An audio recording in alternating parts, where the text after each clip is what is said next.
ఈ ప్రకృతిని ఎవరు కూడా అంచనా అయితే వేయలేరు. ఒకసారి మీరు ఇక్కడ బాగా చూసి గమనించవచ్చు. 2 నార్మడికాయలు వచ్చేసి సుమారుగా 10 ప్యాకెట్లు అయితే వడ్లయితే చల్లుకున్నాము. నిన్న తెల్లవారుజామున నీళ్ళైతే తీసేశాను.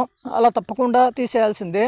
ఎందుకంటే అలాగే నీళ్ళు ఉంటే తప్పకుండా కుళ్ళిపోతాయి. దానికోసమే నీళ్ళైతే మొత్తము తీసేసి ఎక్కడైనా గుంతల్లో ఉన్నటువంటి కూడా కట్టె తీసుకొని గీసేసి ఆ నీళ్ళు మొత్తం కూడా తీసేశాను.